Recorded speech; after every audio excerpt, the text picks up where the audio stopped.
Basic ये है कि मान लो मेरी इनकम 100 रुपये है, ठीक है, उस पर टैक्स 20 रुपये लग रहा है, यानी 20% का टैक्स लग रहा है। तो फिर मेरी नेट इनकम कितनी हो जाएगी? इनकम माइनस में टैक्स। 100 रुपये इनकम थी, 20 रुपये मैंने टैक्स दे दिया, मेरी नेट इनकम बची 80 रुपये, ठीक है। अब मान लो कि मैं जो है टैक्स जो है वो 4 रुपये से बढ़ा दे रहा हूँ, ठीक है। तो अब मेरा टैक्स जो है वो 24 रुपये हो गया। इनकम तो मेरी सेम ही रहेगी, इनकम थोड़ी चेंज होगी। तो अगर मैंने टैक्स को 4 रुपये से बढ़ाया तो अब मेरी जो नेट इनकम आई यानी इनकम माइनस टैक्स वो 76 रुपये, यानी ये 4 रुपये घट गई। यानी जितनी मैं अमाउंट टैक्स की बढ़ाऊँगा उतनी ही अमाउंट, रेट की बात नहीं कर रहा हूँ, अमाउंट की बात कर रहा हूँ, परसेंटेज की कोई बात नहीं कर रहा हूँ, अमाउंट की बात कर रहा हूँ। जितनी अमाउंट टैक्स की बढ़ाऊँगा उतनी ही अमाउंट मेरी नेट इनकम की घटेगी, ठीक है। तो अब मेरा इस क्वेश्चन, अब इस नॉलेज के साथ हम ये वाला क्वेश्चन अब सोल्व कर सकते हैं, ठीक है। अब इस क्वेश्चन में क्या बोला है कि if income tax is increased by 19%। तो मान लो मेरा पहले कोई टैक्स जो था वो टैक्स टी था, अब वो 19% से बढ़ रहा है।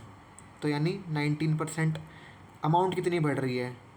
यही बढ़ रही है, इसी का ही तो 19% बढ़ रही है। मैं सिर्फ अमाउंट की बात कर रहा हूँ। अगर वैसे ये पता करेंगे कि भाई अब टैक्स बढ़ के कितना हो गया तो 119 से मल्टीप्लाई होता है, लेकिन इसमें मैं सिर्फ उसकी बात कर रहा हूँ कि भाई कितना बढ़ा है, टैक्स कितना बढ़ा है।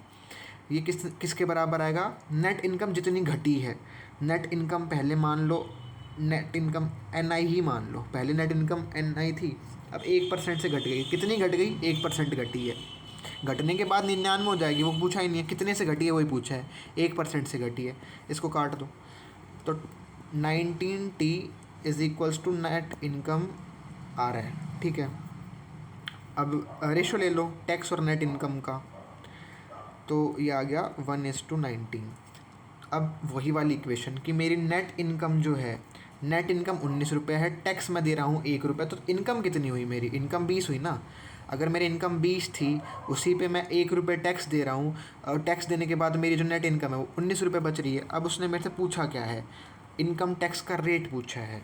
यानी इनकम 20 रुपये थी, टैक्स 1 रुपये का दे रहा हूँ, तो रेट क्या हुआ? 1 रुपये का टैक्स उन 20 रुपये की इनकम गुना में 100, 5% का रेट लग रहा है। ऐसे होगा। बस मेन कंसेप्ट ये है, जितनी अमाउंट टैक्स की बढ़ाओगे, जितने रुपए से टैक्स बढ़ाओगे उतनी ही अमाउंट नेट इनकम की घटेगी। परसेंटेज का कोई चक्कर नहीं है, अमाउंट की बात हो रही है कि भाई कितना बढ़ा रहे हो, कितना घटा रहे हो। रेट वेट बढ़ाने घटाने का कोई लॉजिक नहीं है।